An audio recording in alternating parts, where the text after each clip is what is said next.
Salute, ladies and gentlemen, boys and girls from around the world. Welcome back to another episode of The Real Leel Show is going down, just so you know. All right, make sure you like, make sure you subscribe to the channel because, man, if you like new media, why wouldn't you support new media? All right, if you can sit here and watch a little bit of this show, why not support it? I understand, this content is free, but we live in America. All right, nothing is free in America. So please like and subscribe to the channel because it's going down today. Wake up, people. Even though it's nighttime, wake up. If you in that bed, get out that bed. All right, get you some popcorn, get you a drink. Make sure you think. Get your thinking caps on because guess what? We about to talk some real ish, okay? Because that's what we do when the Real Lil is on the Real Lil Show and is on the mic. Whether it's on the Real Lil Show, whether it's on Lee's show, whether it's on whoever show, I keeps it real, and that's what I'm going to continue to do. That's the only thing I know how to do. I don't know how to do anything else but keep it real, and it's going down, people. When I tell you we have a loaded show today, I know I say that a lot, pretty much say that every episode, but not every episode is equal. This show that we have right here is stacked. All right, we got topics upon topics. So much going on in the world right now, and I am pumped. I don't know where this energy came from because a couple minutes before I got on this mic, I was like, yo, I might go to bed. But now I got a lot of energy, and that's because I'm amped up to talk about what we got to talk about today, which is Caitlin Clark. She out here getting destroyed in the WNBA. We're going to talk about that. Big blockbuster deals going on in the NBA as well. Giannis is gone. LaMelo was gone. We're going to talk about it. Jaylen Brown, is he next? We're going to talk about that as well. Brandon Sorsby, the NFL sent him a clear message, and I hope it was received. Okay? We're going to talk about that as well. And plenty more. JP Morgan Chase out here firing people, celebrating at the Knicks parade. And you know what? There's a part of me that feels a certain type of way about that, being that's a Knickerbocker. I always try to be, fair to my New York Knickerbockers because, they have a special place in my heart. We're like a family, okay? We struggle together, and now we rags to riches together. But people like that, I cannot support. We're going to break that down as well. I got my guy Lee Jones to help me do it. Lee, what the vibes looking like right now, man? Man, it's looking great. Like you said, we got some great topics today, man. A lot of things happening, in the world of sports, NBA draft, the Caitlin Clark thing. I'm very interested to see your take on it. Brandon Sorsby, we talked about that, but the follow-up to that, all of these NBA trades and everybody trying to jockey to catch up with the Knicks and the Spurs. So we got some hot topics coming today, man, and got some opinions. As always, I love being on the show. Because you and I, it's not like other shows. It's not scripted. We don't talk before the show starts. It's raw, it's real, it's unfiltered. And let's do it, man. Let's do it.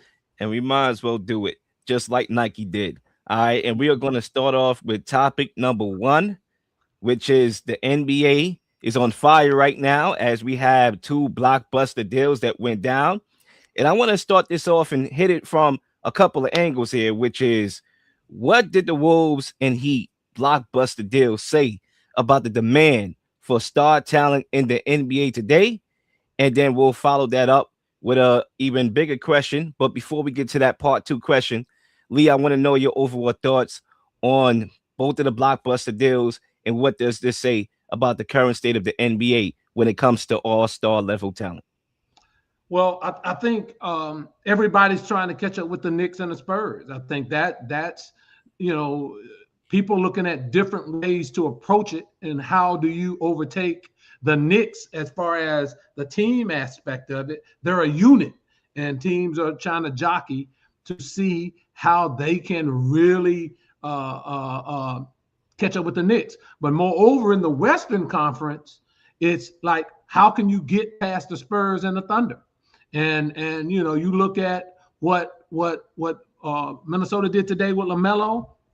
It was strictly, Leel, about giving Anthony Edwards some help in the backcourt. Because if you remember the series, every time he came across half court, teams were blitzing him, getting the ball out of his hands, wearing him down to where they take him completely out of the play. Can't do that with LaMelo Ball right now. on the team. He can be the primary ball handler. Ant can play off of LaMelo. So I think that was a good pickup for them. However, they traded away a lot of their big people. You know, you sent Julius Randle packing. You traded Naz Reid. Where are you going to go, and how are you going to compete with the size of San Antonio and the Thunder? But getting star players, as we talk about this, getting star players is where people are going. You look at the Giannis trade. Look, people can say what they want to say about Giannis. He had what he hasn't done the last couple of years. Look, if Giannis is healthy, and I know some people say that's a big if, I don't necessarily agree with that, because when he plays, Leel, he's a 26, 27, and 12 guy, right? He's a 27 and 12 guy. You want that on your team. And you're right. Star power still sells. And that's what people are going for. And I think you're going to see even more as the trade deadline comes up. We think about Ja Morant. We think about Jaylen Brown. Zion Williamson. LeBron James. We think about all these names. Klay Thompson. We think about all these names, and these teams still look for star power. Now, does star power work? That's debatable. The right star power with the right blend of team works. And so that's where we're going. And it's always been like that. And teams are always going to do that. I was very, very surprised that Charlotte gave up on LaMelo Ball, because they were so good down the stretch. Now, they fizzled out in the playoffs, but the second half of the season, they were like 37 and 16 or something like that. So I was very surprised that they gave up on him. But, hey, name and star power sells, and that's what these teams are trying to do. I mean, you look at the past couple champions, right? Jalen Brunson and Karl Anthony Towns in New York, right? 1A, 1B. The year before that, Shea Gilgeous-Alexander and Jalen Williams, right? The year before that, Tatum and Brown. The year before that, Jokic and Jamal Murray. You know, the year before that, even Giannis and Chris Middleton. Middleton was cooking. We can't forget about that and his contributions to that championship level squad. I know we just think that Giannis was possessed, which he was during that playoff run, but Chris Middleton did his thing. You know, you had LeBron James and Anthony Davis in the bubble. You had, Stephen Curry and Kevin Durant. You had LeBron James and Kyrie Irving. I mean, the list goes on. You look at the past champions, there is a dynamic duo. There is a dynamic duo. Now, obviously, there are some very good teams as well that have depth, and that's how you really want to build your roster. Ideally, you want that 1A, you want that 1B, but you also want a roster that's not gutted out. You want a roster of depth that when you can throw guys out there and they're not doing well, guess what? You can switch up the rotations. And that's what I think the Knicks had. That's why I believe we are the most recent NBA Finals champion, because of that depth to go along with our two stars. And when you look at this as a whole, when you talk about the state of the NBA, there is a demand for star talent, because guess what? No matter how we try to downplay it, stars win. And both teams, and I'm talking about the receiving teams of these two stars, they took on a lot of risks here, but it was one last Hail Mary. Obviously, there's a lot of risks, and we could talk about the risks. LaMelo Ball only averages 51 games a season, right? And then he had to play his lowest minutes his whole entire career, 28 minutes, just so he can get to the finish line, right? Not to mention his off the court reckless driving. Okay, so to me, I look at you surprised that Charlotte gave up on LaMelo Ball. I think it's impeccable. I think it's the right move to make. Credit for them to realize that last year may have been fluky. Them threes they were shooting, they was on fire. And granted, they still should be a good three-pointing team. They just added a very good shooting big man in Naz Reid, and they still should be good. But what they did last year, that little run was fluky. How? Because guess what? In that playing game, that second one, they got the brakes beat off of them. So credit to them for realizing that, A, it was a little bit fluky last year, and B, LaMelo Ball is injury prone. So C, maybe we should try to sell high at his highest peak after his best season. That's what the Bucks should have did last year, right? With Giannis. They was a year too late. They should have traded Giannis last year, and instead, now he only had 1 year left on his deal. So guess what? Giannis got the leverage now, because he could use that 1 year rental as a way to scare off teams from trading from him. or trading for him. So they could have did this last year. They should have done this last year. Instead, they had the league held hostage, and they did the inevitable that was going to happen. But needless to say, I still think both teams won the trade. I think the Hornets won the trade.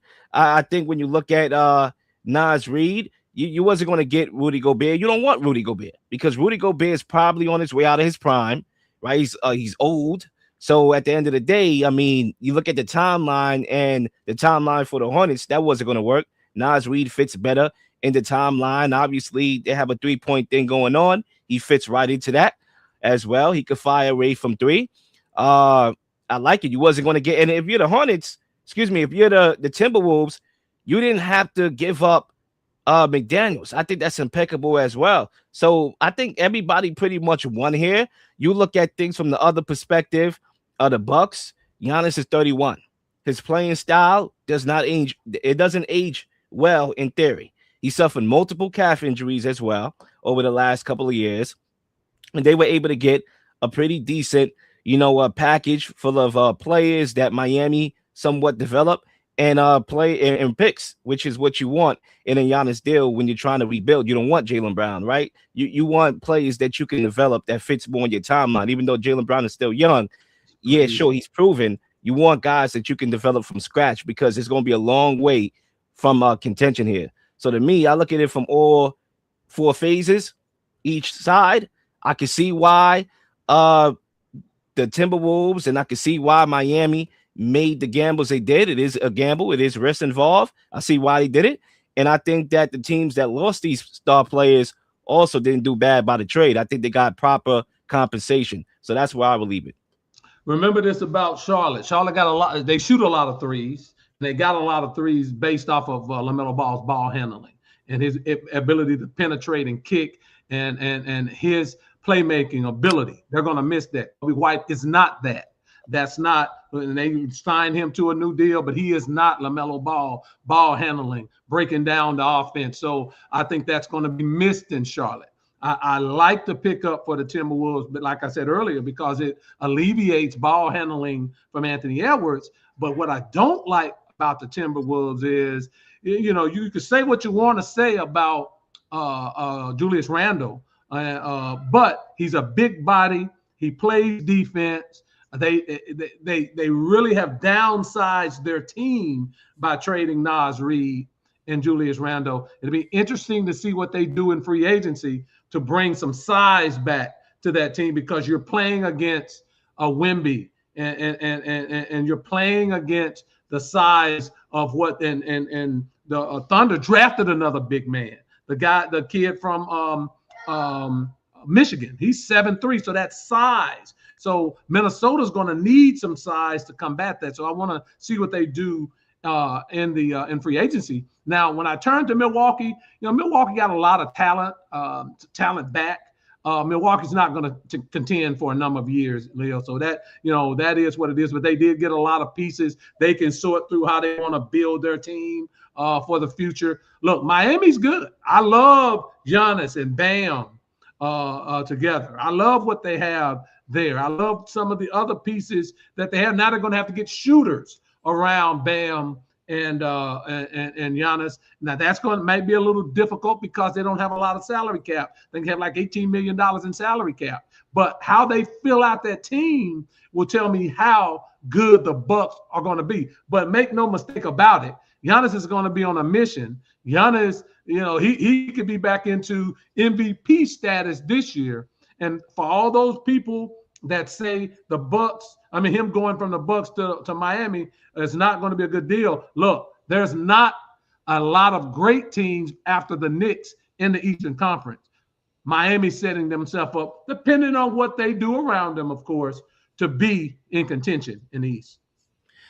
Look, I think when you look at it from the Heat and the Wolves perspective, starting off with the Wolves and LaMelo Ball. LaMelo Ball sees the court very well, right? He gives you some highlight passes as well. Edwards shouldn't see that much double teams at the opposition's own risk because if you do double team Edwards and try to do that with LaMelo on the team, LaMelo could pick you apart. I don't advise that by any means.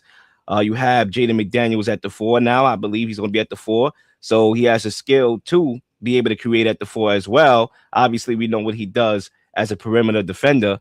Look, the Karl Anthony Towns trade blew up in their face. It did. It blew up in their face. It did. And because of that, they took a step back. And you know how this all works, right? This works the same. It's a similar pattern in the NBA that we see every single time. We've seen it with Giannis. We've seen it with Kevin Durant. We've seen it with Harden. We see it with all these good players, superstar players, very good players, whatever you want to categorize them as. After a trade or something happens, guess what? They become disgruntled. Then they want to trade eventually in the future. We know how this goes. And eventually it's going to happen. Eventually, Anthony Edwards is going to want out. Now, maybe I'm looking, through the telescope in the future, the next 2 to 3 years or whatnot, right? Maybe I'm prophesizing and whatnot. Eventually, it's going to happen. But in the short term, they did what they had to do to prevent it from happening now, today. Yeah, because right now, he's clearly upset.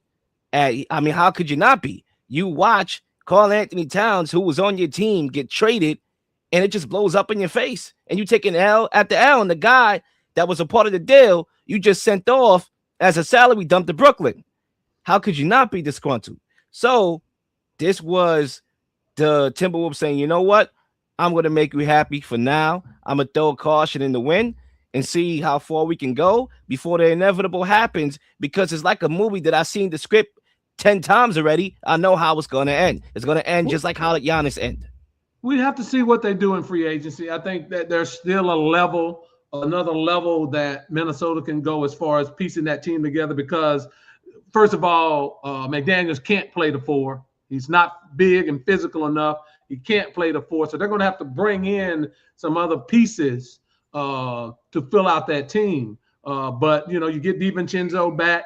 That's a good, that's an outside shooter. Hopefully he comes back from the Achilles at some point next year. But they're going to have to fill out that roster. But I do like from a perspective of freedom for Anthony Edwards and letting him be the great player that he is. I think picking up LaMelo Ball is going to make them more explosive offensively. It's just what are they? What are they defensively, and the size as far as rebounding and things of that nature. They have to fill that team out, and what they do in free agency is important. And both of these teams wanted that superstar. Both of them was trying to get that star. And that's why I think the Bucks, and that's why I think the Hornets did so well, because they knew it. And they used that to their advantage. Obviously, Pat Riley been trying to get his guy for a long time. We know him as a godfather, as you can see here. Okay, Godfather Pat. And he been trying to get that guy. After LeBron James left, things got quiet. Guess what? They got Jimmy Butler. Then Jimmy Butler left. Things got quiet. They're struggling to get out of the playing game. And guess what? He brings himself back to relevancy. And it's just like the quote from The Godfather, just when I'm out, they pull me back in. That's what it is with Pat Riley. So he was able to outbid the Celtics and make a move for Giannis. And basically, you're saying, you know what? Yeah, our team is not complete, but we'll figure it out. Miami has a history of developing guys in the draft. Some of the guys you never heard of prior to them getting into the NBA, and they out there playing playoff basketball. So at the end of the day, they have the coach, they have the proper situation there. They just got to continue to add on to the roster, and how they do that with their salary cap situation, that's TBD, to be determined. But Giannis and Bam Adebayo in the front court is devastating. And Andrew Wiggins is getting bigger. Bobby Portis came over with them as well. Yep, and that's also a very underrated pickup as well. They have they added size. They're getting bigger. Yeah. And obviously you see what the Spurs got over there in the rest of the conference. You see the Thunder trying to get bigger, and that's what makes it a little bit perplexing and unorthodox from the Timberwolves perspective, going smaller. But their idea is, listen, we're going to try to outscore you. We still got good defense. We still got Rudy Gobert to patrol the paint. We still got Jaden McDaniels that can lock you up defensively, and that's what they throwing their chips into the ring. So we'll see how it plays out. But I think all teams won here. I think the organizations like the Timberwolves and the Heat got the players they wanted, the stars they've been looking for, and I think the Bucks and the Hornets got proper compensation. But Lee, I throw this question to you. and we can end off here.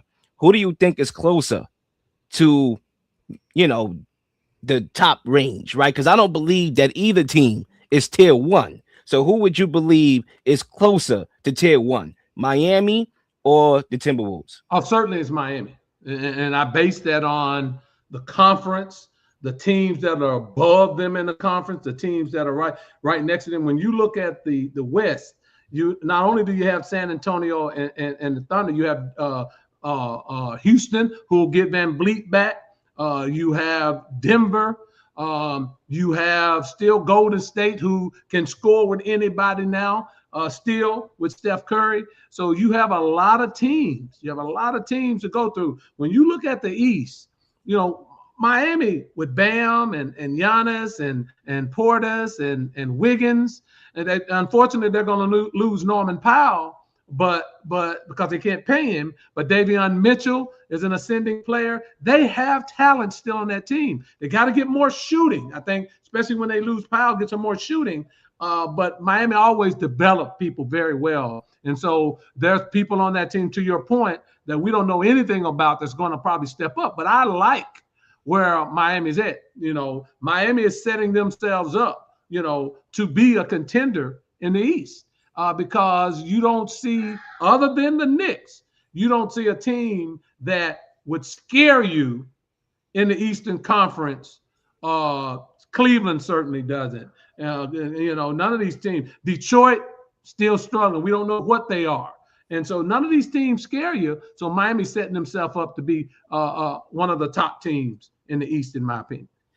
I mean, look, if you're looking at strength of competition, the Eastern Conference is clearly weaker than the Western Conference. So Miami, by virtue of that, will have a better shot. But if you're looking at it, and look, I do think that Giannis being in Miami as a Knicks fan make me say to myself that, all right, we got to bring Mitchell Robinson back, to be honest with you. And I know that's going to be expensive, us trying to stay under the second apron, but obviously we don't want our front court to get thin. I think Mitchell Robinson is more impactful than what the league is giving him credit for. If you're not a Knicks fan, I think you tend to downplay Mitchell Robinson's impact, but he's very impactful. So I do think we should bring him back. But if you look at, you know, things from an on-paper perspective, the Timberwolves has been right there. They've been closer than Miami was the last couple of years, the championship contention. They've just been a tad bit under, you know, the Thunder and the Spurs, and they're right there. They're not there yet. Clearly, those are the two best teams in the Western Conference, but they right under there. And I think for them, they never had a point guard like LaMelo Ball with Anthony Edwards that can make life easier for Anthony Edwards. Now, I understand there's a question about fit and whatnot, but if they're able to make it work and you got two ball handlers that can score the basketball, and you still got Rudy Gobert patrolling the paint, to be honest with you, I would have to say them. I think they're more closer to the Spurs and Thunder if I'm just looking on how better did they gotten from this trade. If I am looking at things from the outside perspective, you know, who's better as a basketball team, then yeah, maybe that's a different conversation. The East is clearly easier than the Western Conference, but I think the Timberwolves, I think their trade makes more sense. They still got Dante coming off the bench. They still got a bench. You look at Miami, you cannot win in the NBA playoffs without a bench. And I understand that I started off my take mentioning the two stars and whatnot that it takes to win a championship, but I also did say that those teams were deep because they were. When Denver lost their depth, they didn't repeat. You know, you want to know why those teams haven't repeated? Why we haven't had a repeat champion since Golden State did it? Because teams lost their key pieces. The Nuggets lost Jeff Green and Bruce Brown. The Lakers lost Alex Caruso and Caldwell Pope. That's why you don't get the back-to-back, because depth, you can't bring everybody back. And that's one of the reasons why I'm watching my New York Knickerbockers closely. So I want to see who we bring back, because that's pivotal. You have to have depth in the playoffs, and right now Miami has none. So yes, TBD, they still can add to the roster, but if we talking about right now, I think the Timberwolves are a better basketball team than Miami. In my opinion, the Timberwolves are nowhere near the Thunder and the Spurs. And I don't even think with Van Vliet back, they're close to the Rockets. I love the LaMelo Ball pickup. They'll be more dangerous offensively. but they have some work to do as far as now their defense will be affected, their rebounding will be affected, and so we'll just see how they fill that out. But that'll be my final word on that one. And speaking of blockbuster trades, we might have another one on the way. Potentially, by the time we finish recording this show, it may go down. It may go down tomorrow. It may go down never. We may get aliens before we get a Jaylen Brown trade. Who knows? But don't rule it out. And what's next for Jaylen Brown after the Celtics fallout, after the Giannis trade? And what's the best fit for Jaylen Brown? So we can start off with the first question. What's next for Jaylen Brown? And I'm going to play a clip from Brad Stevens talking about Jaylen Brown. And then, Lee, the mic is yours. So let's hear from Brad Stevens. You know, I'm never going to predict the future, but like every indication, everything that I think about is over the past few years has been building around those guys, right? And so obviously you never know, but at the same time, I think the one thing I want to make very clear is how valued he's always been. He's been amazing. He's been an amazing teammate, great person to be around. And you know, whether that run ends 10 years from now, when he retires or before, there's a lot to celebrate. And you know, that we have a great relationship and an open relationship, where we talk about everything. And, but I don't want to predict the future, but you know, I look at it as this is our team. Lee, it's funny because as soon as I said that I want Mitchell Robinson back, I get an update from Sham saying that Mitchell Robinson is not expected to return to the Knicks. So we'll see how accurate that is. But let's stay on task here. Jaylen Brown, obviously you heard the comments from Brad Stevens. What's next for Jaylen Brown and the Celtics, and how do you think the Celtics played this? Well, look, first of all, you know, Brad Stevens sounds like a politician, doesn't he? He's not going to come right out and say, oh, yeah, we shopping Jaylen Brown, right? He's not going to come out and say that. He's going to skirt around it. We've had a great relationship over 10 years. When I think about it, I can't see it one without the other. Of course you can't, because he's on the team still, but you're shopping him every day. And trust me, Jaylen Brown will not be a Celtic this year.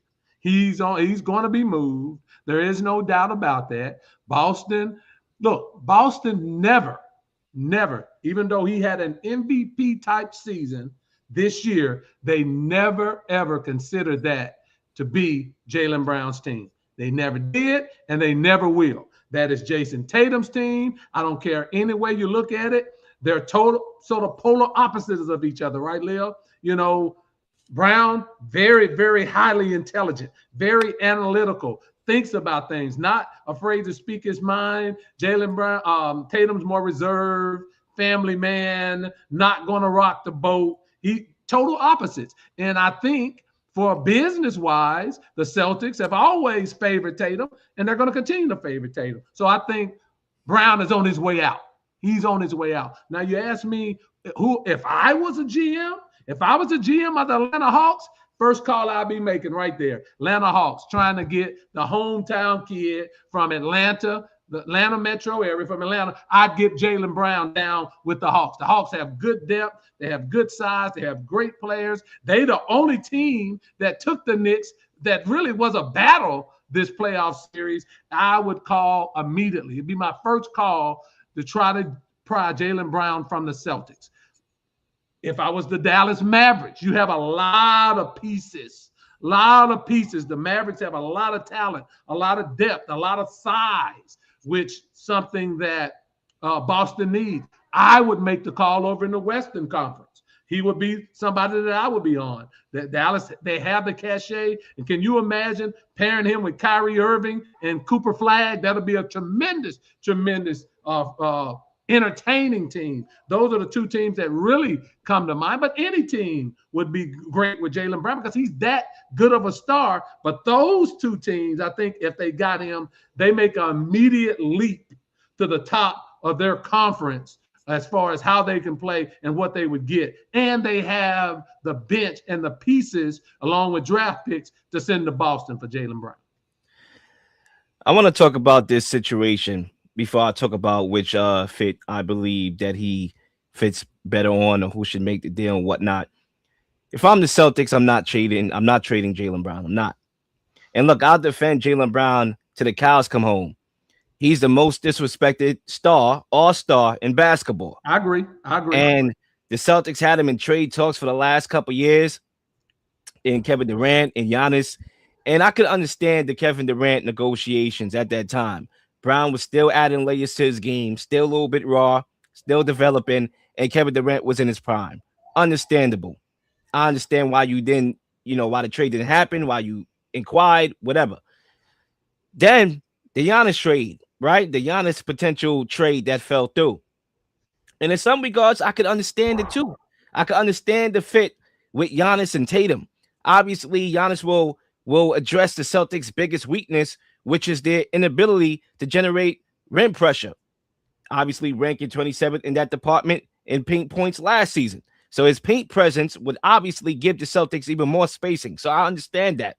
With that being said, if you're going to add Jaylen Brown in the offer after he has a finals MVP to his name, after he has, he was an MVP candidate last season, his best season. If you're going to have him in trade talks, you have to pull the trigger. It's like a gangster show. They tell you in the gangster show, if you watch Power or Snowfall or The Wire, whatever, do not take out a gun if you're not going to use a daggone gun. And that's what the Celtics did. All right, they took out the gun and they didn't pull the trigger. By all means necessary, pull the trigger. Look at Brown.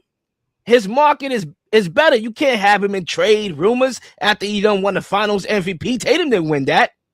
Everybody want to talk about, oh, Tatum is better. He may have more skill. He may have more potential.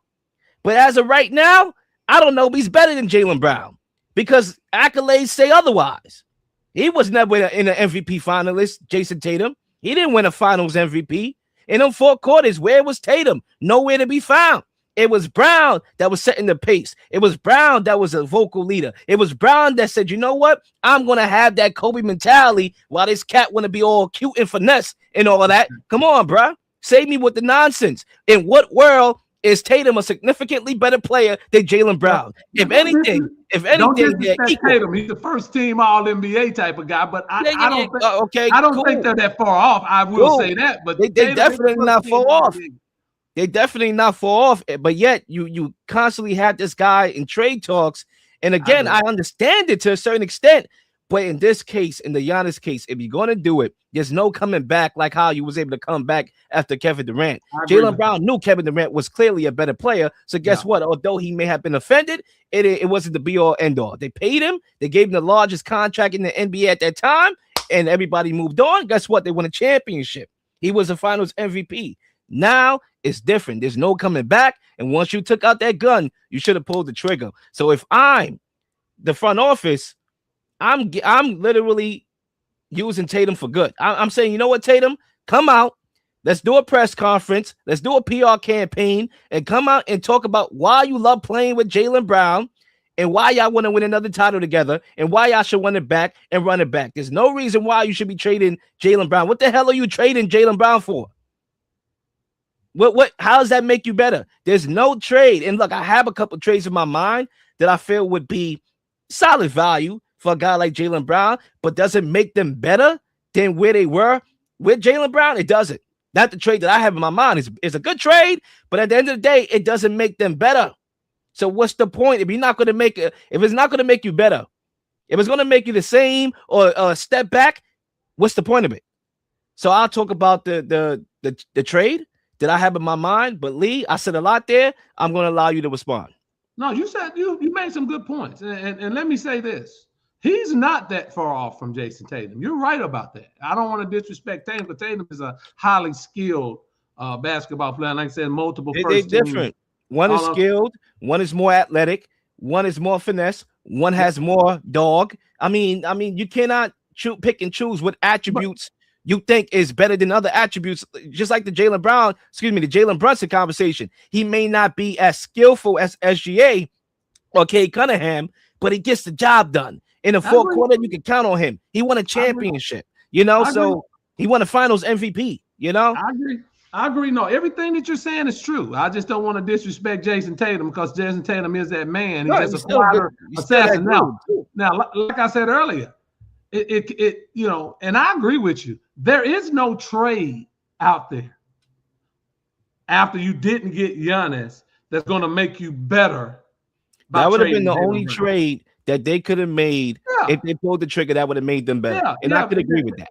Of a player that's available, right? There is no other trade. So, but when you hear some of the comments that Jaylen Brown is making, bro, he don't want to be there anymore, and that's okay. And Brad Stevenson know it. They're shopping him, and look, he hadn't come out and ruffled any more feathers.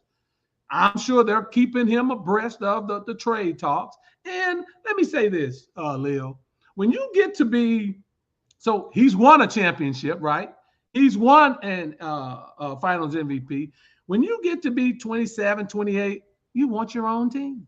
Remember, Kyrie wanted his own team. Him and LeBron had just won the championship, right? At some point, Kobe and Shaq could have won 3, 4, 5 more titles. But Kobe wanted his own team. He wanted his own team. So Very good point. It happens. There's nothing wrong with that. That's the maturity of an NBA player. We on the outside look at it and say, how could they just won a championship? They won all of these games. So again, what? It comes down to a mature 27, 28-year-old man who, look, has all the money, Leel, all the money he needs. He's been a champion, so he's checking the boxes off. He's been an MVP. He played at a MVP level this year, and he's saying, I just did this, won 61 games without Jason Tatum. I want my own team. If I was him, I would force my way to the Atlanta Hawks. It's home. You have a great nucleus around you, an ascending team. It would be great for the Hawks to pick up Jaylen Brown, and he would instantly be the face of the Hawks from that area. It would be everything that he's looking for. Now, they may have to give up 2, 3 draft picks, I don't know, and a few players, but there's no player that is untouchable for you getting Jaylen Brown back. That's what I would do. And if I was the Hawks, if you're listening to me, that's what you should do. And that would put you in the upper echelon levels of the Eastern Conference. This is my last lap here in this topic. And look, you made very valid points when you talk about co-stars, the Kyrie Irving situation, just fresh off of, getting to a championship and winning a championship. I believe he did it after they won that championship, and winning out. Kobe and Shaq and even John Wall. I saw a podcast with him talking about this exact situation that we're talking now. And then he let the cat out the bag, talking about him and Bradley Beal. They hang out off the court. They wasn't the closest and whatnot. We never knew that. You would have thought they were the best of friends at one point in time, but then there were rumors back then too. So, clearly the cat out the bag there. So, and obviously Jaylen Brown coming on the podcast. Go tell it on the podcast. It's these podcast people. It's these podcasts. I'm telling you, Draymond Green, yappity, yap, yap, yap. Jaylen Brown, yappity, yap, yap, yap. And I like Jaylen Brown, but come on, bro. You yapping. You go out there and you talk about this was your favorite season. Of course, they was going to run with that. Yeah. But also, don't forget that Tatum was the one that proved that he wanted his own team. He was the one that off of the Achilles injury, he see what Brown is doing. He see the success Brown has, and he doesn't want to stay. He doesn't want to be second fiddle to that. He rushes his way back. They're the number 2 seed, bro. They good. They don't need you. And you rush your way back because guess what? Brown is intimidating you as well. So clearly you have 2 guys with egos, and now that leaves people to wonder if they want to play with each other. And it sucks because they did a lot of winning. They made a lot of Eastern Conference finals. They made the finals. They won the finals. They won a lot. They have a lot of playoff games under their belt, as a duo. But I will say this. You mentioned how Jaylen Brown should be forcing his way to Atlanta, and I get it. He's home. That's home for him. They have a good team. They the one that gave the Knicks the eye test, the Spurs gave them the best series of anyone. But, obviously we gentlemen sweep. We look at the end result. But the Hawks is the one that got 2 games on the Knicks. Nobody else did. Nobody else got 2 games. The Hawks won the most. Obviously, the way how they ended the regular season was in good terms. Young nucleus over there. You got the kid Jalen Johnson over there. You can play with him. I get it. I wouldn't even be opposed to that. But if I'm Jaylen Brown, I'm forcing my way to play with Victor Wembanyama. That's what I'm doing. I'm looking at that Spurs team, and clearly he was watching. Hey, you're not playing, right? You're watching from home. You see why they lost. You see that they didn't have another shot creator that can generate a bucket in the fourth quarter. Everybody was looking at everybody. You know, who was going to take me to the promised land? And guess what? That was the reason why they lost the series, because of the fourth quarter. They crumbled. Well, guess what, Jaylen Brown? You're the veteran. You're that veteran that been there before, that done it at the biggest stage, that won the finals MVP. You could be that missing piece. And if I'm the Spurs, I'm considering that too. I'm like, all right, you know what? If I could put together a package of maybe Vassell and who else? De'Aaron Fox. We don't want Vassell. We want Dylan Harper. If I'm the Celtics, I want Vassell. If I'm the Celtics. If I'm the Celtics, but they might do Julian. I want Dylan Harper and Cassell. They might do Julian Champagnie and De'Aaron Fox. I don't know if I would take that if I'm the Celtics. No. Right? No. But I would definitely take it if it's Vassell and De'Aaron Fox. I'll take that. No. But if I'm Jaylen Brown, I'm going with the next big thing. I'm doing what KD do. KD go for the wave. Right? Whatever the next big wave is, he goes there. He went with Golden State. He went with Brooklyn. Whatever the next big wave, he goes there. Phoenix. If I'm Jaylen Brown, I'm going where the next big wave is. Do what De'Aaron Fox did. De'Aaron Fox said, you know what? Before Victor Wembanyama took off, I see something. I want to go play with that.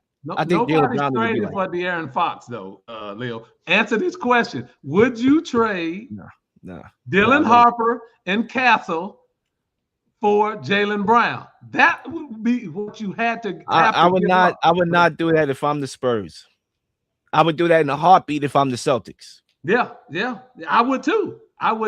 But that's what you would. Nobody wants De'Aaron Fox, and Vassell is a decent player. Nobody wants him.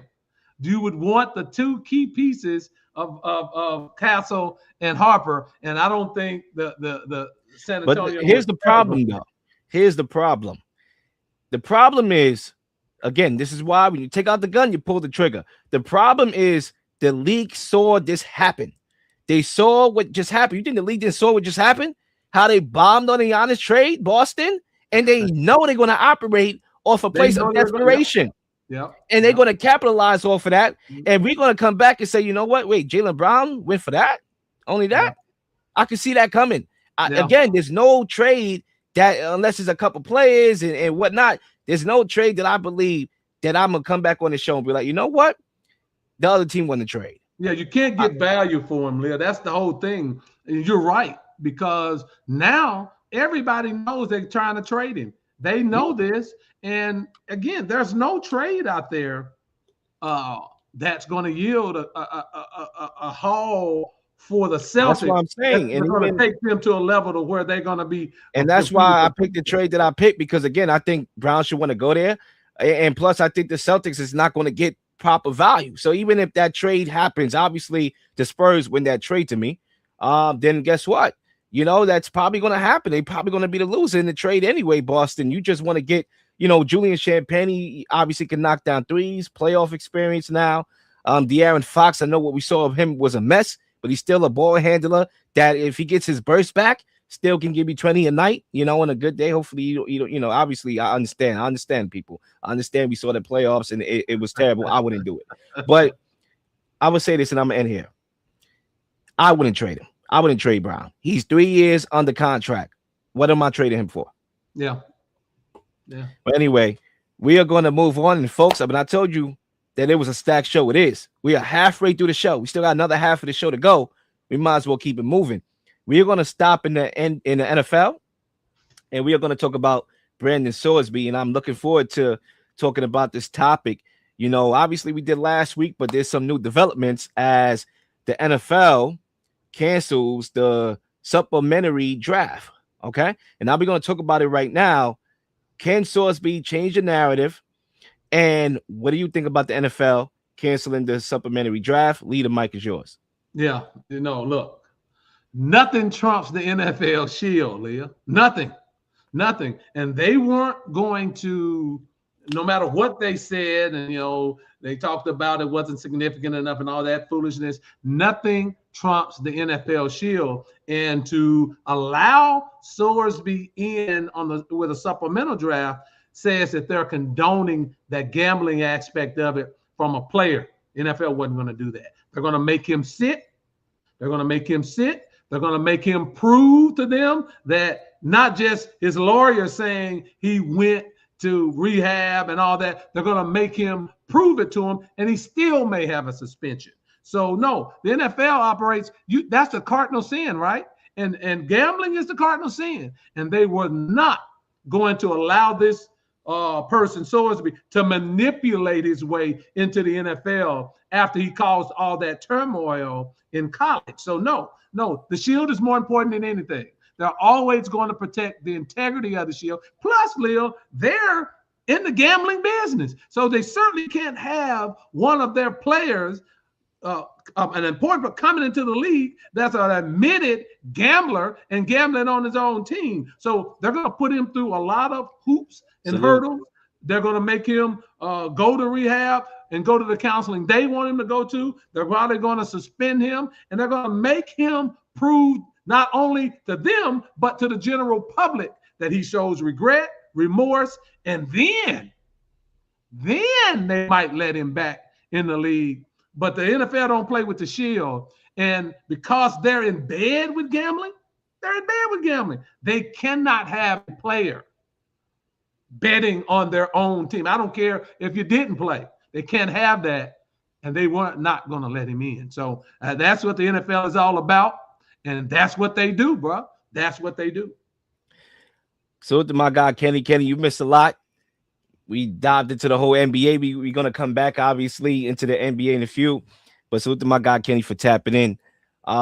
Make sure y'all like and subscribe. Those of y'all watching, let's go. So, look, when it comes to Brandon Sorsby, right, obviously, you look at the situation. In order for him to fix his legacy, like the questions say, or change his narrative, he has to stop playing victim. Yeah. That's step one.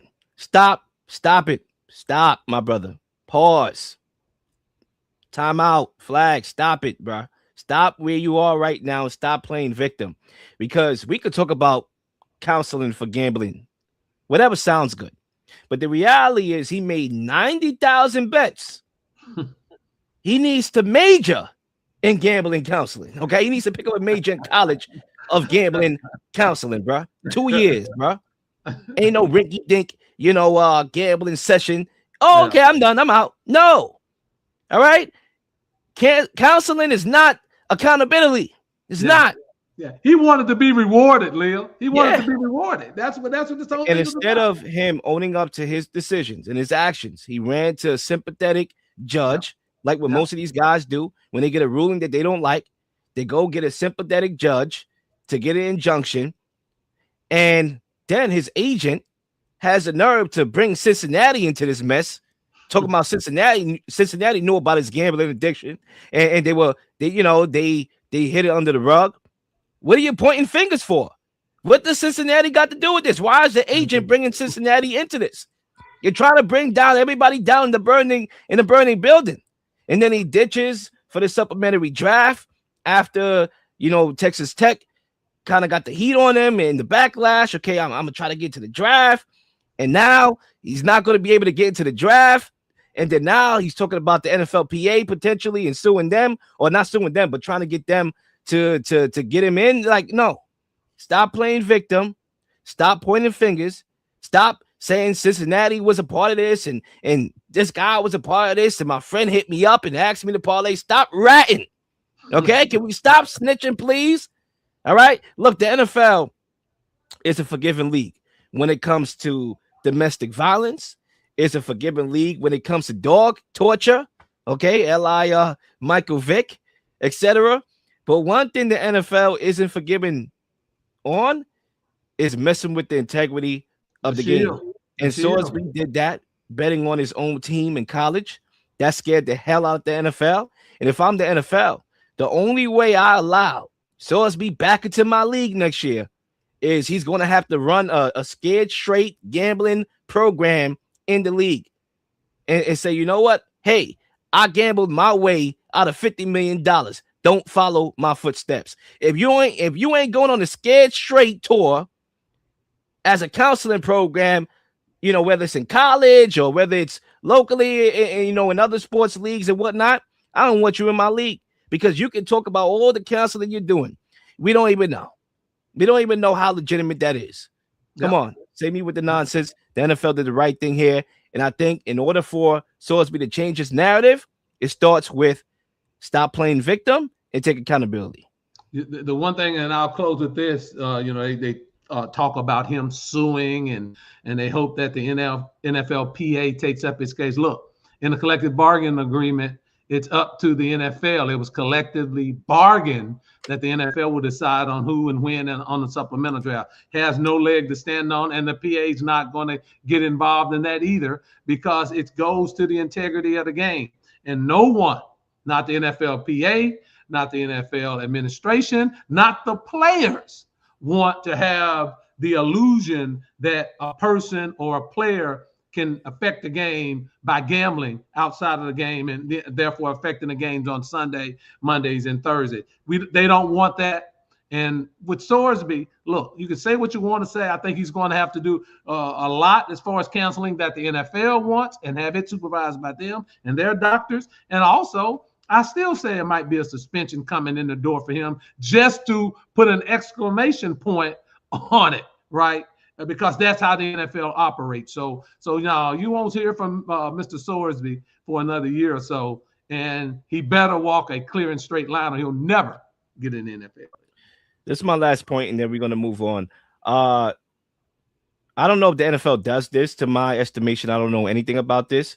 But normally when you get a new job, you have to do like training, sexual harassment training, you know, cybersecurity training. I think that if you get drafted to the NFL, there should be a training like that where you get a tablet and you watch on why you shouldn't gamble. Well, they do. They do that. The rookie symposium, Leel, they do all of that stuff, right? They do all of that stuff when they come into the league. They do it all. They talk about gambling. They talk about finance. They talk about all of that stuff. And they're doing it at the colleges now, too. So he has no leg to stand on. It's not like he didn't know that he shouldn't be gambling on college football. And he certainly knew he shouldn't be gambling on his own team. Quit pacifying these guys. They didn't pacify the 4 players from Alabama State that got caught point shaving and stuff. So quit. They didn't pacify the receiver in Atlanta. They kicked him off for placing a bet inside the facility. We're not going to pacify Sorsby. He was wrong. He tried to get away with it. 9,000 bets, $90,000. No, he gets what he deserves. I agree. And we are going to move on. We're going to stop at the WNBA. Ooh, this is going to be a good one. And we're going to talk about. I want you to go first, Leel. I want you to go first. Because, I mean, the whooping that she took. And I'm going to play. I believe I got the clip. I do want to play a clip as well. Let's see if I have that clip of the coach coming out and talking about it after the game, and then we'll proceed with the take. Do I have the clip? I hope I do. I don't think I have the clip. We're just going to move on. So we're going to talk about Caitlin Clark. I'm going to pull up the flyer here. Obviously, last night, if we watched the highlights, she was getting roughed up. She was getting choked. Here we go. This is what I'm looking for. So the WNBA suspends Alyssa Thomas for the Caitlin Clark incident. And I'm going to give my thoughts to kick us off. And then Lee, by all means. When you talk about this situation, okay, it reminds me of George Floyd at that point. I mean, you look at, you know, her having her fist on her throat. I mean, this is another George Floyd, RP to George Floyd. Now, first things first, it was disgusting. Some of the behavior that I saw from these women last night. It was. Now, we have to be honest about something, Lee. Biologically, women are often jealous of other women. Way more than I think men are jealous of other men. And I'm not saying that to be sexist. I've heard women say the same thing. I mean, try being a married woman and bringing your husband around single friends, your single woman friends. You know, it's probably not going to be a good idea. The reality is, Caitlin Clark is the face of the WNBA and has popularized the sport to a degree. And you have women that are in the league that are jealous of her. They're jealous and they're willing to take every shot they can at her. Obviously, in that game, she had 19 points, 8 assists in 20 minutes before leaving the game. And look, she has gotten more whistles from what I read in this league. I believe in this year out of any time in her career. I believe she's ranking 7th in the WNBA as far as free throw attempts per game, 6.1 free throw attempts per game. But last night was a microcosm of the inconsistencies when it comes to officiating, and that was on full display. So again, what the WNBA needs to do is take care of that officiating problem, because this is not only about protecting the face of the league, it's about consistency when it comes to officiating. And that's what we didn't see last night. Again, you have a bunch of women in the league that are jealous of her success. She globalized the WNBA, made it more popular in the States before the WNBA was a myth. And she came along in college. Her rivalry with Angel Reese, we do have to add Angel Reese into that equation. She played her role in that, in making, college basketball, women's basketball in general, more marketable. Then they obviously transferred that rivalry into the WNBA.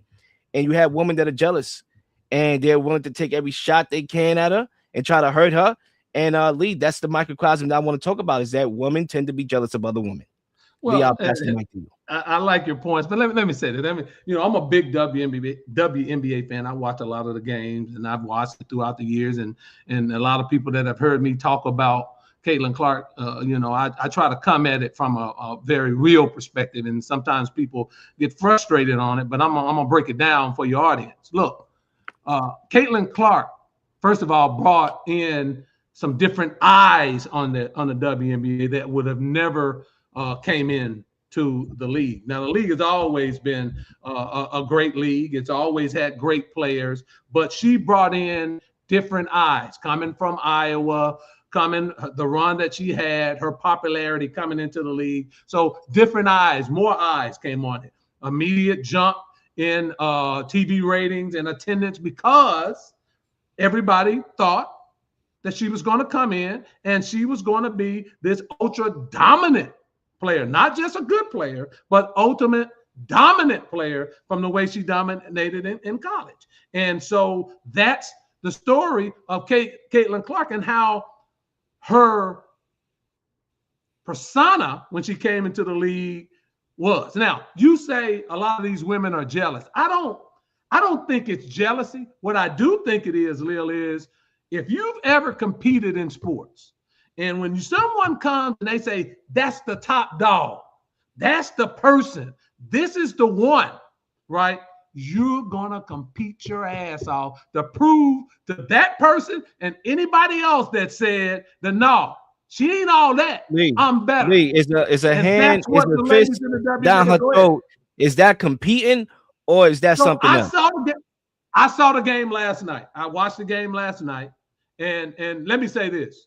When you go back and you watch these games, Caitlin Clark gives much better as far as talking smack, physical play than she gets.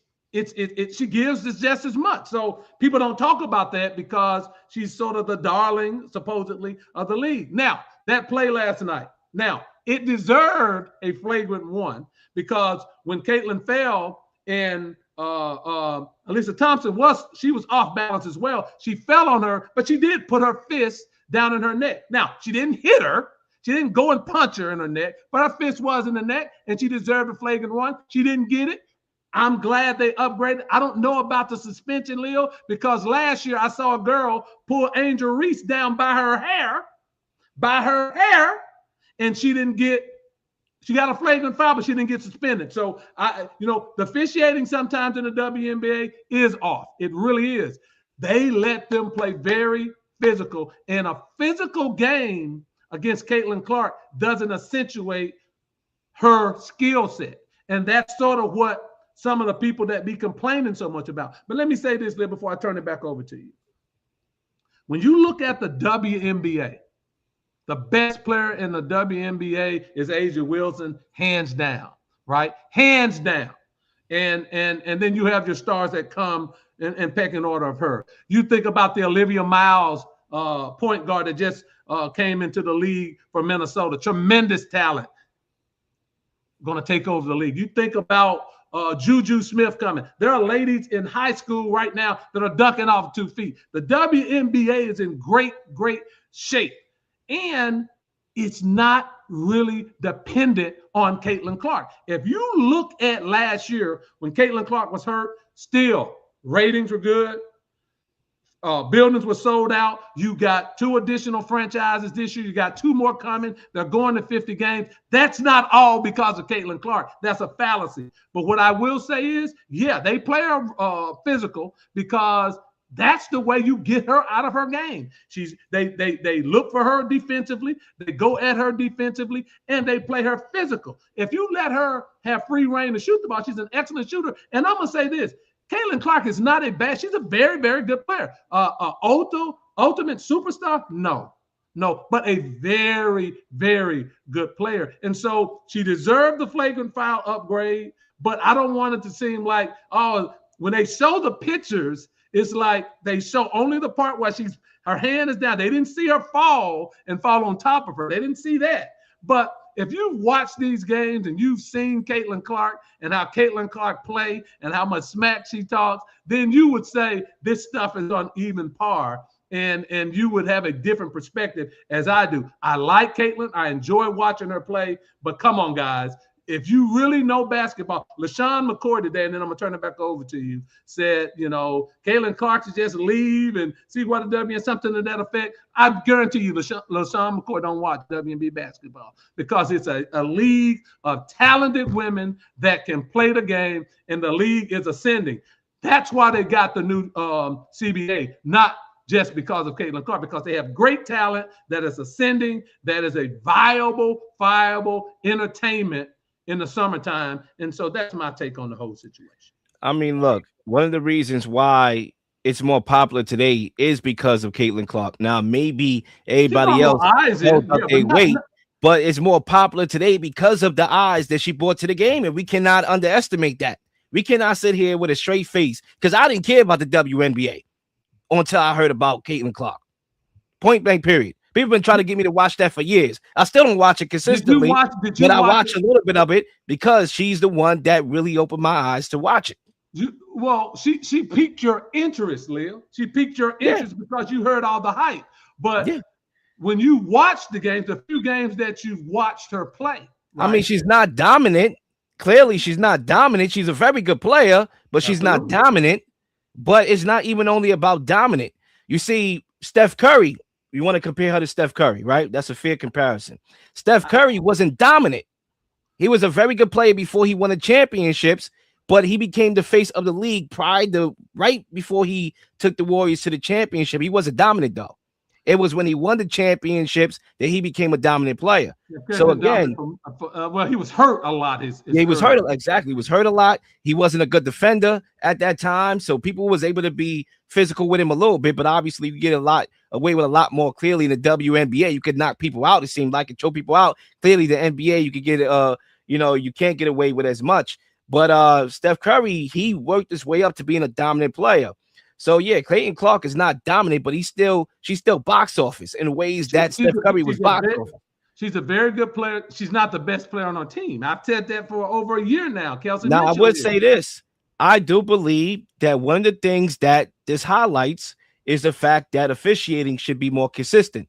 I'm not saying that the game has to be tailored to save her or whatever, right? Because we're not doing the pampering nonsense, right? Absolutely. So it's not about her getting Mahomes-like calls or her getting SGA calls. It's about the game being called more consistently. And what I saw from all the technicals, about 6 technicals, there could have been more technicals that was given in that game. Clearly, this should have been a flagrant 2 to begin with.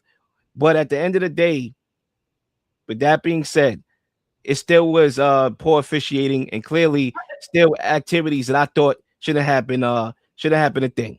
Yeah, they got the officiating is a problem in the league because it's not consistent.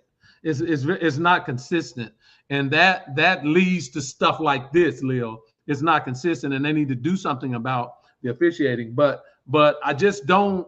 You saw it all over the sports media shows, and it was like, oh, these ladies are beating up on Caitlin Clark. No, you have to watch the games. You have to watch the games. You have to watch Caitlin Clark doing these games and what she does. And I mean, let's be real. And this is from my outsider looking in, because again, I'm not no WNBA aficionado. I barely watch the WNBA, and I can be honest about that. But based off of what I hear, when it comes to the media and the narratives, there is a narrative, especially with the Angel Reese and Caitlin Clark rivalry, that they always do this with everything. Put race into the picture here, right? And you have people that was siding with Caitlin Clark because she's white, and there's people that was siding with Angel Reese because she's black. And again, that works two and against, and they doing that here. Even I was listening to WFAN in the car on my way to work, and I'm listening to Boomer, and he mentions white girl. What does white girl has to do with anything? It doesn't. This is not a race issue. All right. Now it's fair to question and come at the behavior of these women, because clearly, listen, this is a fight in the park. So, you do this in a local park outside. But Leel, let me say this. Last year, when the girl pulled Angel Reese down by her hair as she was going up and she yanked it down by the hair, I bet you Boomer didn't say anything about that. Yeah, again, because on both sides, people make it about race. Yeah. That's why I don't debate race when it comes to sports. I don't do it. Yeah. I don't do it. That's why I don't play the race game. Either way, I don't play it at all. Because if you watch the game, people look at it as the poor white young lady, and I like Caitlin Clark. So I'm going to say this as a person that enjoys the sport and watches the sport often. The poor white girl getting beat up by all these black ladies, and that's just not the case when you watch her play. And so these people, when they look at sound bites or highlights, they make snap judgment opinions on it, and it's just not the reality of it. Now, again, you make a great point about the officiating, because officiating to me is subpar. It's bad because there's no consistency in it. But to say that she's getting beat up and led with that, that's disingenuous at best, because she gives as good as she gets. Again, if that happened in the park to the regular average human being, there's more than likely, if you're in the hood, it's probably going to be a shootout. All right, forget about a fight. They not fighting no more, Lee.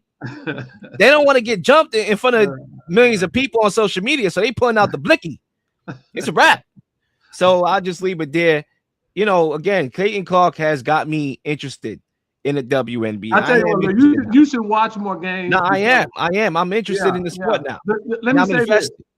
With the WNBA, now you're not going to see them play above the rim, even though there are players, like I said, in the high school level, young ladies that are dunking off of 2 feet that are coming. The unfortunate thing about the WNBA draft, you have to play 4 years removed from high school. That's ridiculous. They should let these young ladies do just like the NBA and come after 1 year or straight to the WNBA, because players like Juju Watkins would be in the league already. But watch it. It's not a high-flying game, but skill, shooting. It's a very physical game. Very good to watch. I enjoy it, especially during this time where you have a break between the NBA playoffs and NFL training camp and NFL season started. It's great entertainment. Anything is better than baseball and soccer. I'm gonna just leave it like that. Baseball. I like baseball. I can get jiggy with the WNBA. Yeah. As a matter of fact, to a certain extent, although what I saw last night, again, I thought was too much, shouldn't have happened. It kind of got me intrigued because the NBA is soft, right? And I do complain about the NBA being soft a lot. Now, I am curious. So, like I said, I am going to watch it more. And you can count me in. Thanks to Caitlin Clark, by the way. Okay? Thanks to Mrs. White Girl. He says we want to put a race on it for getting me into the WNBA. And anyway, we're going to move on. Speaking of women, we are going to talk about this JP, not P. Morgan, JP Morgan. We'll get that fixed. JP Morgan Chase, senior executive, who stole a Knicks trash bin during the Knicks parade, had to act out in the Knicks parade. What does this situation say about DEI, if anything? Lee, I know this is going to get feisty. We saved the best. It's going to get spicy. I'm glad it's the last topic. And you know what? I like to end like that. I like to end like that. Know what I mean? I don't. But what I'm gonna do is I'm gonna play the clip. And then we'll take it from there. So let's find that clip. Social media, not social media, technology people. Bear with me. We're gonna get that clip right now in the next 5 seconds. 1, 2, 3. Here we go.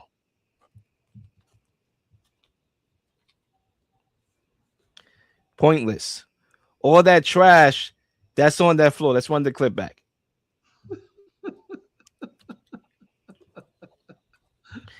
Now, Lee, I'll give you time to get it together, brother. I'm gonna take the mic, right? I'm gonna give you the chance to rebuttal, and I'm gonna go ahead with this one. Now, for me, I want to talk about my experience firstly, before I even touch this topic. I happened to, when I graduated high school, and this was, matter of fact, this wasn't even when I graduated high school. This was my junior year of high school. I was actually going into my senior year, and I was applying to college early and do a college program at Berkeley College. I didn't go to Berkeley College, but I did, at the time I thought I was going to end up going there. I chose not to, but they had a bridge program, right? And I did it in my summer of my junior year going into my senior year of high school. And it was actually a bridge program that had us going to JP Morgan Chase physically, at the place, at the headquarters and whatnot in the city. And I'll never forget when I got there. Listen, I've been around, a lot of people all in my life, right? Chinese, obviously, other people as well. Been around white people as well. But when I got to JP Morgan Chase, there was a different type of white people that I saw. These people were white. Now, there's a difference, right? Because when you are around white people, you know that there's different types of white people. There's the white people that, may act black, and then there's the white people. You know what I'm saying? Like JP Morgan got the white people. All right? Let's just leave it like that. All right. I ain't see any black person there that I could remember. All right.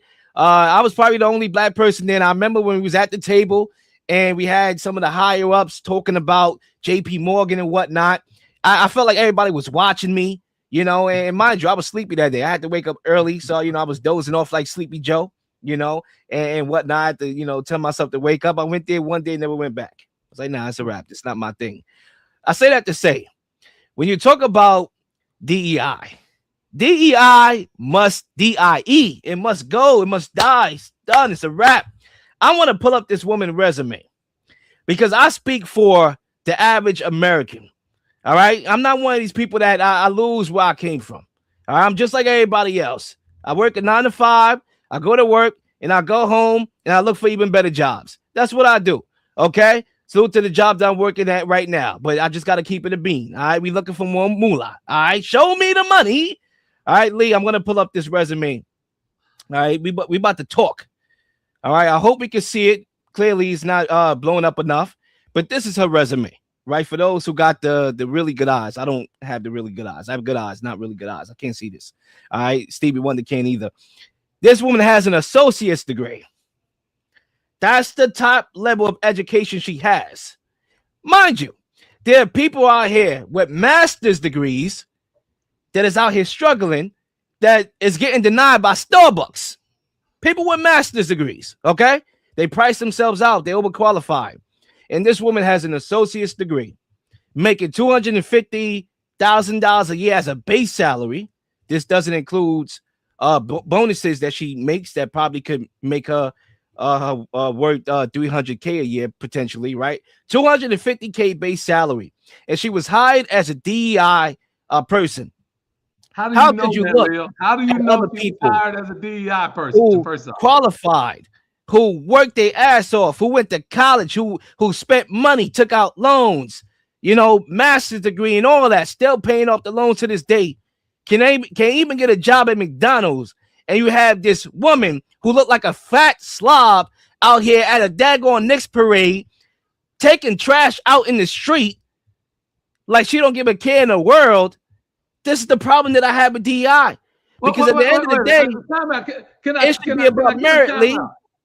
It should be about merit, Lee. How does this? How He's so funny. I love debate with you. How is it that, how does DEI come into play with this young lady? Oh, You it don't know definitely comes into play. How does it come into play? She was a DEI hire. How do you know that? That's what she was. That's what they said. She was a DEI hire. They said don't mean anything. She They has say an a lot of first stuff. of all, How do she you has know? an associate's degree, bro. Okay, so what was the qualification for her job? Listen, I'm sure it wasn't a daggone associate's degree, but You she don't probably know got that. hired You're as a making a DEI. lot of That's clearly assumptions evidence here. of it. You're making a lot of assumptions, though. You can't make those assumptions. You don't know what her qualifications were. You don't know that. And again, I've always said this about DEI, and whatever you want to say is DEI doesn't mean you're not qualified, Leel. That doesn't mean, it never has meant that. You don't hire unqualified people. You have to meet qualifications. When people say he's a And I DEI get that pilot, part. I get that part of it. But just because it's a quota that you're trying to make, that's not fair to the average person. Because at the end of the day, you know who's getting left out of this? Black men.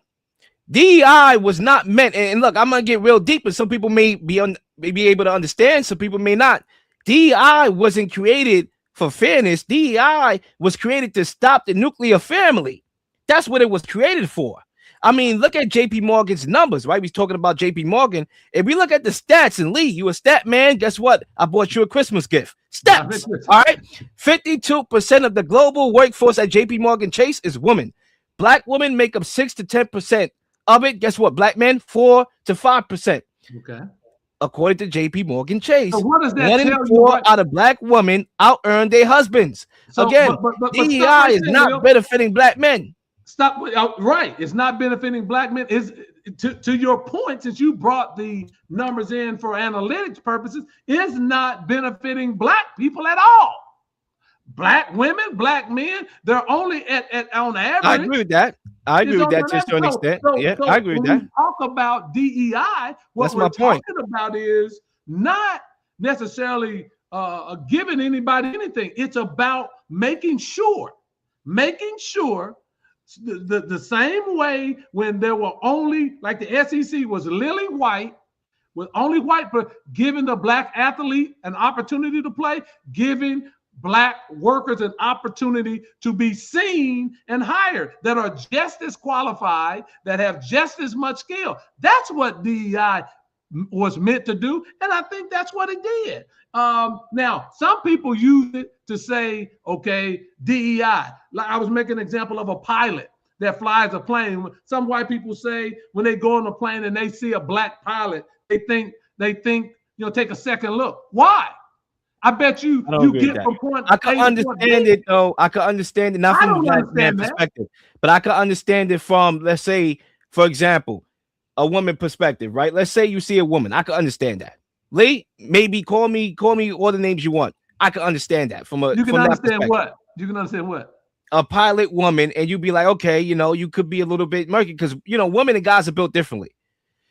If you look at what a man was supposed to do, instruments. You're not flying. You don't have to pick the plane up. You don't have to do anything. Lee, if you have to land the plane on the Hudson River like that dude had to do 5-7 years ago, do you trust a woman to do that, bro? Absolutely.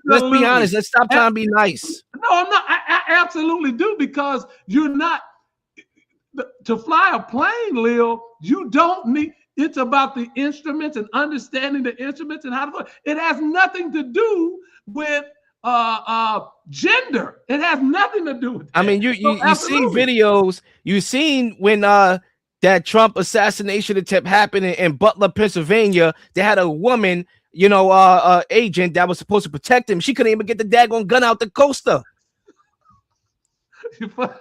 I mean, come on, bro. That has nothing to do with anything. I mean, and I bet you she was DEI too. Leel, I was in the military. And when we went to the range, there were women that were sharpshooters and expert shooters, and there were other males that was marksmen. It happens. It's across gender. It's funny, but yeah, blame the Democrats for that. Making men more feminine. Thank you.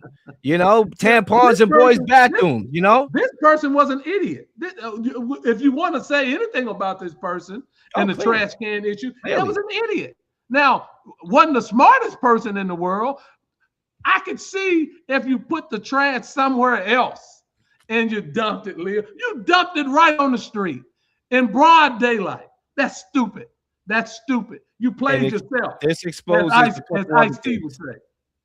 It exposes DEI. We already beat that drum. It also exposes how some people are out of touch with reality. Because guess what? You dump all that trash on the concrete. Who got to clean it up? The working man. Yeah, yeah. Because guess what? And look, this is not all situations here, right? Because I work at a trade school. You know where I work, Lee. I work at a trade school, and they are more women getting into trades, doing the trades and whatnot. Obviously, it is a male-dominated field. And they do it very well. I trained them. I enrolled them. Into the school. So they are more women that are doing the hard labor jobs as well, as opposed to yesteryear, right? So I would say this. It's not only the hardworking men got to clean that up. It could be the hardworking woman that's, a sanitation worker that got to clean that up. So I want to preference that and make that clear. But the hardworking person has to clean that up. That's how out of touch she is. She is making $250K a year, and she doesn't care that somebody that's not even making double or less than double than what she's making got to clean that up. That's how out of touch she is. Lee, there's times where I have a drink that I'm eating while I'm driving, right? I'm pretty sure have you ever eaten and drive at the same time? I don't do that. Well, me, maybe I'm more ambitious than you, right? I've definitely drove. I've taken a bite of food while I was driving. Yeah, come on, Lee, be honest, bro. Be honest here, man. I don't make it a habit, but I've taken a bite of food. Absolutely. Yeah. Now maybe I do it all the time. Now I'm chowing down. I'm chowing down on the food, and I'm drinking. And there's times where I'm like, you know what? I want to throw this out. I want to throw this out the window. I'm done. I want to throw the bag out. I want to throw the glass out. But guess what? I say to myself, you know what, Leel? Somebody got to clean that up. And it ain't going to be me. But somebody got to clean it up. And for her to be so out of touch with reality, to take that trash can and dump all that trash, to bring that trash can home for whatever reason, right? What are we doing here? Yeah. And then another thing it exposes, and this is why a lot of people are angry. And I can understand this. Because guess what? If you are somebody in this generation that is still finding your career, Lee, I know you've been on a couple job interviews yourself, so maybe you can attest to this as well. Even for a guy like me that has a lot of sales experience, right? I pretty much I can get a job. It's not as easy, but I can finagle something, right? The last job I left, I was able to find one and get an offer a week and a half later. Yeah. But a lot of people's reality is not that at all. Absolutely. And I've been there because a couple years ago, that was me too. Absolutely. Before I built my experiences and whatnot, bro, I went months without a job. I know how it is. And to see somebody with an associate's degree getting that type of job, right? And it's just like, yo, really? It exposes the job market, because what are we doing here? Who's making these calls? And that's why another reason why I hate DEI, and sure, we could say, Leel, maybe you out of touch comparing this and connecting this with DEI. I'm using this as a springboard to talk about that, because clearly you feel that you're at a disadvantage, because at the end of the day, DEI is not helping me. It's not helping the black person, the black man, the black woman. It may help a black woman before the black man, because again, I think DEI was meant to take the black man out of positions of leadership in the house. That's what I think it is for. I disagree with that, but hey, that's your opinion. I think that's one of the reasons. Listen, we all lead. All right, DEI side. Do you believe that there's an ongoing effort from the government in general, forget DEI, right? In general, to take the black man away from the top of the house, to make him obsolete, to divide the family? I agree with that. That was a concerted effort over many years to do that. That's how you destroy the black family, if you take the black male out. And it's been done. And it's been done successfully, right? Unfortunately, I have to say that. I have to be honest. It has been done successfully, right? I'm going to be honest with you. Lee, I'm going to be real. Here. It's the Real Leel Show. The black community in America is screwed, bro. All right, you got babies out of wedlock. You got men and women talking about each other, separating. Oh, men is this and women is that. There's a separation. There's a disconnect. To be honest with you, I don't really think there's much culture to really hold us together. We don't have the economics that we need to. We don't have the businesses to thrive in the community. Anytime somebody black try to be brave and ambitious, somebody else that's black is looking at him, don't want to support him. It's unfortunate, right? And DEI does not help because it's not meant for the black man to be successful. And if you believe that there is a plot to make black men obsolete, then DEI is not going to help it. I don't think DEI I don't think DEI is part of that, Leel. I really don't. I think there has been over the years that those efforts. I certainly don't think DEI was part of that. I don't. I will say this: the black dollar is so important, and it's so much of the reason why some of the ills that are hurting the black communities out there. Look, the black dollar is like $17 trillion, right, in this country. It's higher. It would be it's a separate country by themselves, and probably in the top 25 of all the countries in the world. It's about how we unite. Because we could have our own black banks, we could have our own this and that or the other. We just need to unite. So, but I don't, and I know we're getting long on this, but I don't group DEI in some of the ills that are hurting the African American community. I just don't do that. But it's been a great topic. I enjoy it. I think DEI is hurting a lot of people because I do think a lot of people are affected by it. If you, at the end of the day, like Martin Luther King said, obviously judge me from the content of my character, not by the color of my skin. Absolutely. And that goes for all facets. We can't just take a word in a line and use it in the way that we want to use it. No, that line should be a broad line, and it should be applicable to all facets of life. Do not judge me by my skin color. Don't judge me because I'm black. Don't judge me because I'm white. Don't judge me because this and that. Judge me by, guess what? This is my resume. This is what I'm bringing to the table. Judge me because of this. All right. Do you think that happens in every circumstance? It doesn't, and that's the unfortunate part. If it doesn't, it doesn't. Unfortunately, what is the solution? Even in the front, let's get it back to sports. When you look in the WNBA, when you start watching it, you will see the ills of not many African American coaches. When you look in the NFL this year about the African American coaches, when you look around college football, and you talk about not that many African-American coaches. What do? Do we say, okay, it's all right because we have African-American players that we don't need African-American coaches? So you look at their resumes and they have done as much and probably more. Why aren't they being hired? That's because of exposure. That's because of the good old boy exposure network. is the key. Those are a lot of things that cause this stuff. And so we need programs to put people in front of people. I don't need you, and then I'm going to turn it over so we can end the show. I don't need you in my profession to give me anything. What I do need is access and exposure. And if you give me access and exposure, then I'll take it from there. And we had this debate before about the NFL when it came to DEI, which is basically what the Rooney Rule is. It's basically DEI, right? Just they haven't used it in the spirit that it was. Now they're just using it as to check a box off, and that's not. And that's my point. When you use Rooney Rule, in DEI, whatever, sure, it could work to your benefit if you are one of those people. Again, I think DEI works more for women than any other demographic. But if it works for women and that's what we want, then okay, fine, it's doing its job. But if we're talking about inclusion of everybody, right? Who is the one that's struggling the most in America statistically when it comes to labor? When it comes to corporate America, the black men. Yeah, clear. I agree with that. So that's across all genres. That's across all genres. So at the end of the day, what's the point?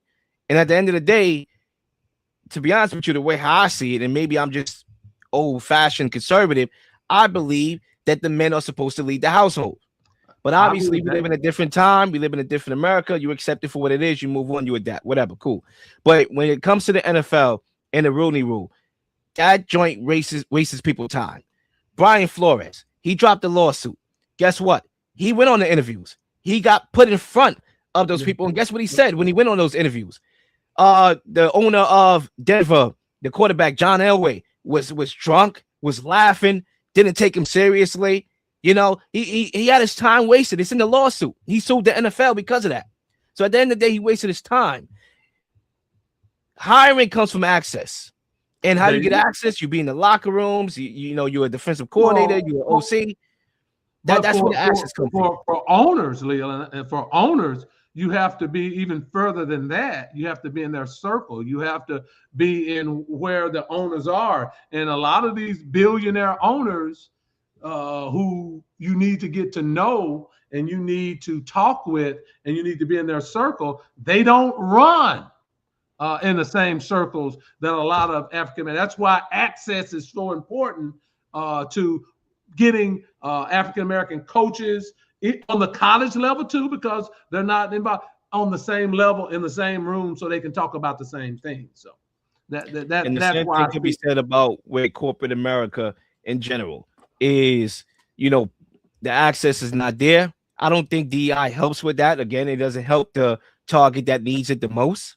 I do believe it's definitely effective for women. So again, it may be, depending on how you look at it, it could be effective, right? If you look at it from a different perspective, it's not effective, right?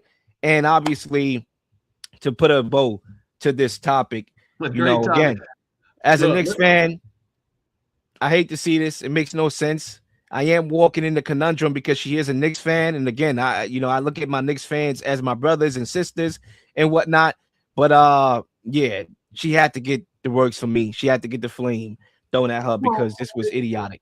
It goes, and my final thing on this is, look, when you work for a high-profile company, and that's any company across the board, any company, with the advent of social media and a lot of things, and the iPhone and the phones with cameras, you're always a representation of those companies, Leel.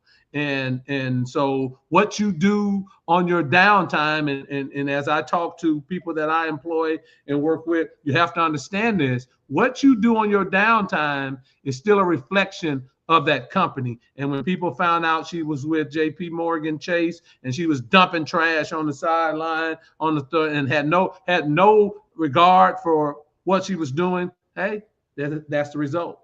And that's unfortunate, but that's the result of what happened.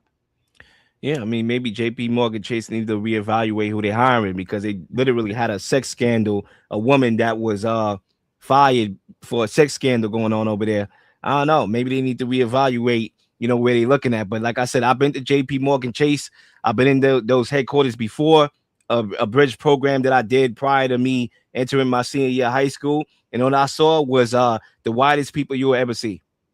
Well, literally. You know, it is what it is with that. It's just that people, to me, on this topic, people have to understand they're always, if you're a public figure and you work for a public organization, you're always in the public eye, and what you do matters. That's how I would end this topic. What you do matters.